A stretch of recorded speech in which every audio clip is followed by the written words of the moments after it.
Halo teman-teman, apa kabar nih? Semoga baik dan sehat terus ya. Ketemu lagi sama gue Lemata.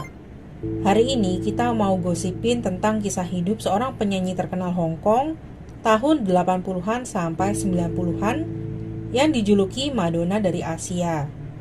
Sebelum mulai, aku mau minta maaf kalau ada kesalahan dalam penyebutan nama. Dan kalau kalian suka sama channel ini, jangan lupa di like, komen, dan subscribe ya. Tam Mei Kam lahir dan besar di Cina. Dia menikah dengan seorang pria dan memiliki 4 orang anak. Anak pertama laki-laki Mui Kai Ming lahir pada tahun 1952. Anak kedua laki-laki Mui Tak Ming lahir pada tahun 1953. Anak ketiga perempuan An Mui lahir pada tahun 1959.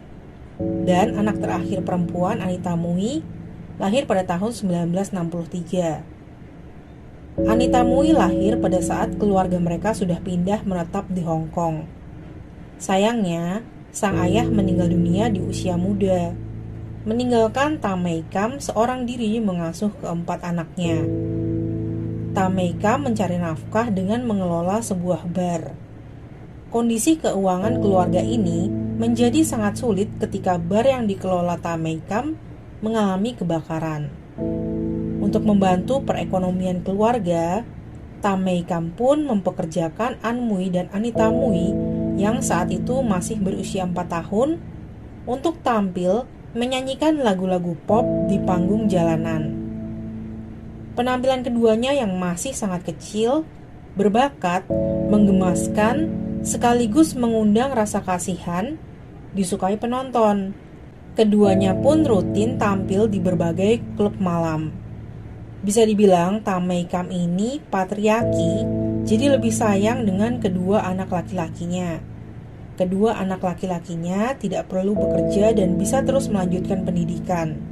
Sedangkan An Mui dan Anita Mui dijadikan sapi perah. An dan Anita kecil bekerja dengan sangat keras untuk menghidupi ibu dan kedua kakak laki-laki mereka. Dalam sehari, mereka bisa tampil di 6 tempat sekaligus. Hal ini membuat prestasi Anita di sekolah menurun drastis. Lebih parah lagi, dia juga dikucilkan sama teman-temannya yang menganggap dia itu cuma seorang penyanyi jalanan. Di usia 13 tahun, Anita putus sekolah. Karena terlalu banyak tampil menyanyi, di usia 15 tahun pita suaranya terganggu, sehingga mengharuskannya untuk beristirahat menyanyi selama setahun. Di usia 18 tahun, dia mengikuti jejak kakaknya An Mui yang lebih dulu menjadi penyanyi. Anita mengikuti lomba menyanyi yang diadakan TVB, sebuah stasiun TV di Hong Kong. Suara Anita yang unik berjenis kontralto atau tipe suara terendah untuk wanita berhasil memukau penonton. Dia pun berhasil mengalahkan 3.000 peserta lainnya dan memenangkan lomba tersebut. Kemenangan ini membuka jalannya menjadi seorang penyanyi papan atas. Walaupun Anita nggak pernah secara profesional belajar menyanyi, tapi karena banyaknya pengalaman dia nyanyi dari panggung ke panggung sejak usia 4 tahun, kemampuannya udah di atas rata-rata banget. Di tahun-tahun berikutnya, dia mulai mengeluarkan album yang langsung mendapat sambutan hangat. Di usia 20 tahun, Anita berhasil mendapatkan penghargaan pertamanya. Di tahun-tahun selanjutnya, Anita rutin memenangkan berbagai penghargaan dan memperkuat posisinya di dunia hiburan Hong Kong. Walaupun gak kembar, tapi penampilan serta suara An dan Anita sangat mirip. Keduanya pun sering tampil menyanyi bersama. Anita menjadi semakin populer karena pertunjukannya saat konser sangat luar biasa. Jadi tiap dia konser, dia itu suka pakai kostum-kostum yang unik-unik gitu loh. Selanjutnya di tahun 1988, Anita tampil di upacara pembukaan Olimpiade musim panas di Seoul bersama dengan Janet Jackson. Penampilan ini memperluas popularitas Anita sampai keluar Hong Kong. Selain sukses bernyanyi, Anita juga terjun ke dunia akting dan beberapa kali memenangkan penghargaan.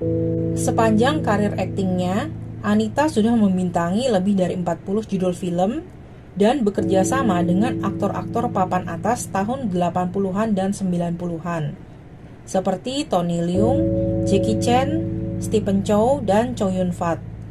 Selain karir nyanyi dan akting, kehidupan pribadi Anita juga terus menjadi sorotan media. Anita pernah digosipkan punya tato di badannya, melakukan operasi plastik, menjadi pecandu narkoba, punya hubungan dengan pemimpin triad, sampai selingkuh sama aktor beristri.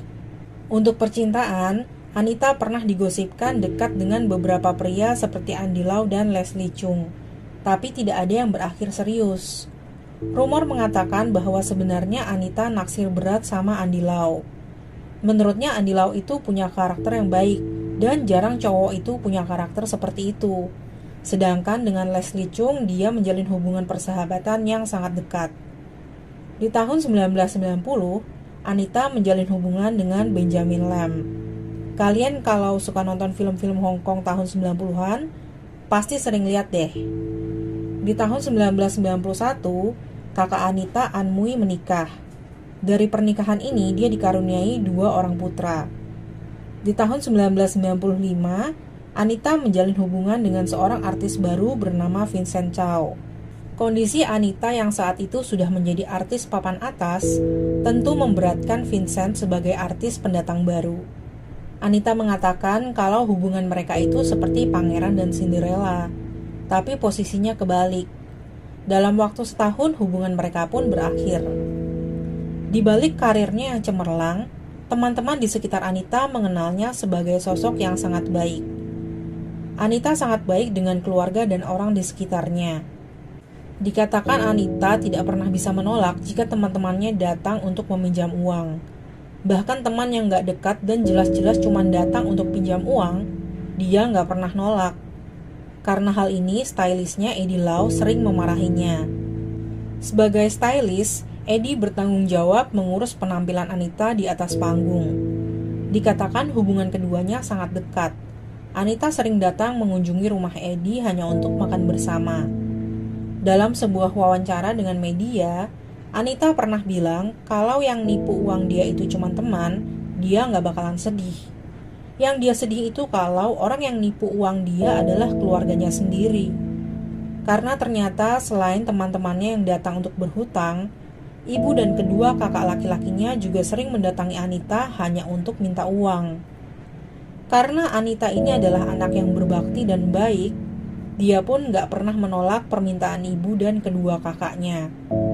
Sayangnya, sang ibu dan kedua kakaknya sering menyalahgunakan uang pemberian Anita dengan menghabiskan pemberian Anita di meja judi. Mau berapapun besarnya uang yang dikasih Anita ke ibunya dan kedua kakaknya, kayaknya gak ada harganya. Pasti habis gak jelas.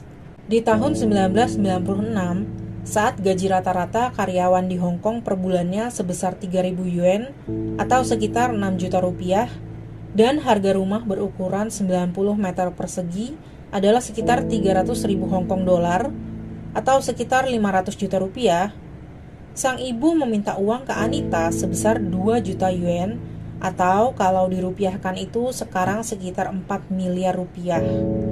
Tentu kalian bisa bayangin itu jumlah uang yang gede banget. Uang itu katanya mau dipakai untuk membantu kakak Anita membuka bisnis toko hewan. Awalnya Anita keberatan, namun sang ibu memaksa, bahkan ngambek dan nyuekin Anita. Anita pun akhirnya terpaksa mengumpulkan uang hasil kerja setahun penuh dan diserahkan ke ibunya untuk membantu bisnis kakaknya. Berbulan-bulan bisnis kakaknya nggak kedengeran kabarnya. Tiba-tiba sang kakak bilang kalau bisnisnya itu bangkrut dan rugi.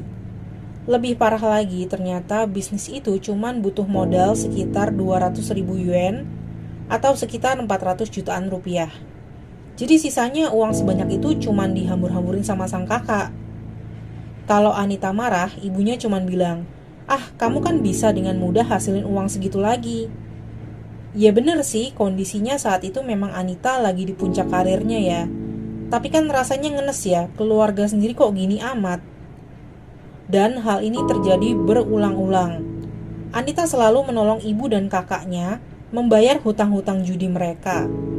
Tapi ya mereka nggak kapok-kapok hambur-hamburin uang Anita untuk hal yang nggak jelas. Jauh dalam lubuk hatinya, Anita merasa sendiri.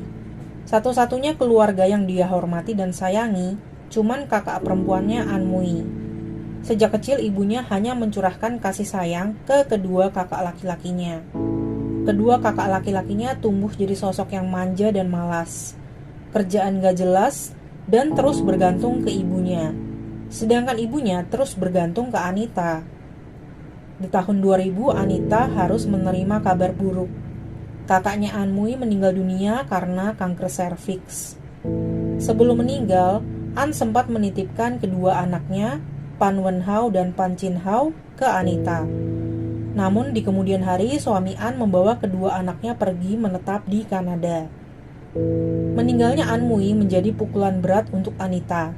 Sekarang dia menjadi satu-satunya pencari nafkah di keluarga, sendirian menghadapi ulah ibu dan kakak-kakaknya. 1 April 2003, Leslie Chung, sahabat Anita, dikabarkan meninggal bunuh akibat depresi. Anita pun menjadi semakin terpuruk. Keluarga Anita diketahui memiliki riwayat penyakit keturunan. Anita yang kelelahan terus-menerus bekerja, kurang kasih sayang dari keluarga, merasa marah berulang kali menghadapi sikap ibu dan kedua kakak laki-lakinya, ditambah kesedihan ditinggal orang terdekat, membuat kondisi fisiknya drop. Di tahun yang sama, dia didiagnosa mengidap kanker serviks, sama seperti kakaknya Anmui. Pahit bagi Anita saat memberikan kabar diagnosa ke sang ibu. Respon sang ibu bisa dibilang kayak orang gak punya perasaan ya. Sang ibu tidak menghibur atau menenangkan putrinya. Malahan mendesak Anita untuk segera mengurus warisan untuknya dan kedua kakak laki-lakinya. 5 September 2003, Anita mengumumkan ke media bahwa dia menderita kanker serviks. Selanjutnya, dia mengadakan serangkaian konser dari tanggal 6 November sampai 15 November 2003 yang akan menjadi konser terakhirnya. Karena akan meninggal padahal belum menikah, di konsernya Anita sengaja memakai kostum baju pengantin. 30 Desember 2003, Anita Mui tutup usia di usia 40 tahun. Semeninggalnya Anita, media gencar memberitakan tingkah laku ibu dan kedua kakak laki-laki Anita. Dalam surat wasiatnya, semua harta Anita dipercayakan di HSBC. Anita mewariskan 2 propertinya di London dan Hong Kong senilai 10 juta dolar Hong Kong ke stylistnya Eddie Lau.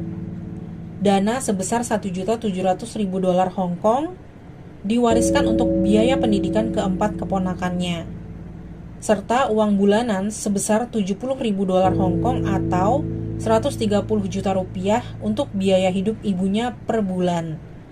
Dan nanti kalau ibunya sudah meninggal dunia, semua uang sisanya akan didonasikan. Pembagian harta di surat wasiat ini dilakukan Anita dengan alasan kalau semua uangnya langsung dikasih ke ibu dan kakak-kakaknya, takutnya uang itu langsung habis dihambur-hamburkan. Kalau semua uangnya habis, masa tua ibu dan kakak-kakaknya bakalan sengsara karena sudah nggak ada lagi yang bisa menolong mereka.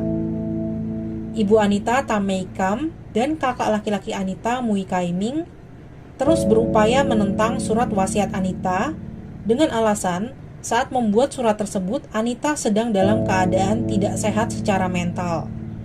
Menurutnya surat wasiat Anita pasti salah. Seharusnya semua hartanya buat mereka gitu. Sedangkan pengadilan memutuskan Anita berpikiran sehat kok pada saat membuat surat wasiat itu. Dan dia memang gak percaya ibunya bisa pegang uang. Bertahun-tahun Tam Mei Kam terus mengajukan gugatan atas surat wasiat tersebut dan akhirnya berhasil mendapatkan peningkatan tunjangan menjadi 120.000 dolar Hong Kong atau sekitar 230 juta rupiah per bulannya. Dikatakan untuk mengurus gugatan-gugatan ini, Tam Mei Kam itu sampai berhutang sebesar 2 juta dolar Hong Kong. Di depan media, Tam Mei Kam ini sering meminta belas kasihan gitu, lalu bilang kalau dia itu udah tua dan gak punya uang. Setelah meninggal, Anita Mui selalu dikenang oleh para penggemarnya dan artis-artis lain yang mengenalnya. Pada 18 Juli 2014, patung Anita Mui diresmikan di Avenue of Stars, Hong Kong. Di bulan Maret 2015, kakak kedua Anita, Mui Tak-ming, meninggal dunia setelah menderita kanker tenggorokan selama setahun. Di akhir tahun yang sama, semua barang pribadi Anita Mui dilelang dengan harga mahal. Barang yang dilelang berjumlah hingga 3.000 item, terdiri dari perhiasan, piala penghargaan, tas, pakaian, bahkan yang paling menjadi pembicaraan adalah baju dalam Anita yang juga dilelang. Di tahun 2021, film biografi Anita Mui yang berjudul Anita dirilis. Setelah film ini dirilis, kakak Anita, Mui Kai-ming yang sudah berusia 70 tahun, kembali bikin sensasi dengan mengajukan gugatan ke pihak produksi film atas hak cipta supaya dia bisa dapat uang untuk menghidupi keluarganya. Ibunya Tam Mei-kam yang sudah berusia 98 tahun balas mengancam putranya lewat media bahwa dia akan memutuskan hubungan antara ibu dan anak kalau gugatan tersebut tetap dilanjutkan. Selanjutnya, Mui Kai-ming sering menjadi bahan pemberitaan media Hong Kong. Dia yang sudah memiliki istri dan 1 anak terlanjur dicap pemalas. Pekerjaannya pun gak jelas, dan lebih parahnya lagi dia itu pernah tertangkap kamera sedang jalan dengan wanita lain.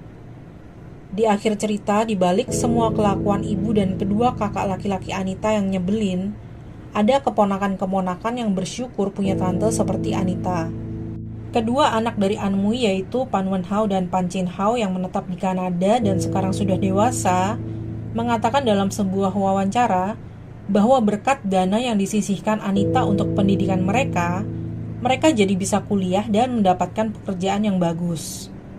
Pan Wen Hao lulus dari University of British Columbia pada tahun 2014 dan sekarang sudah bekerja di bidang IT. Sedangkan adiknya sudah bekerja di bidang perfilman. Sekian cerita hari ini, terima kasih sudah nonton sampai akhir.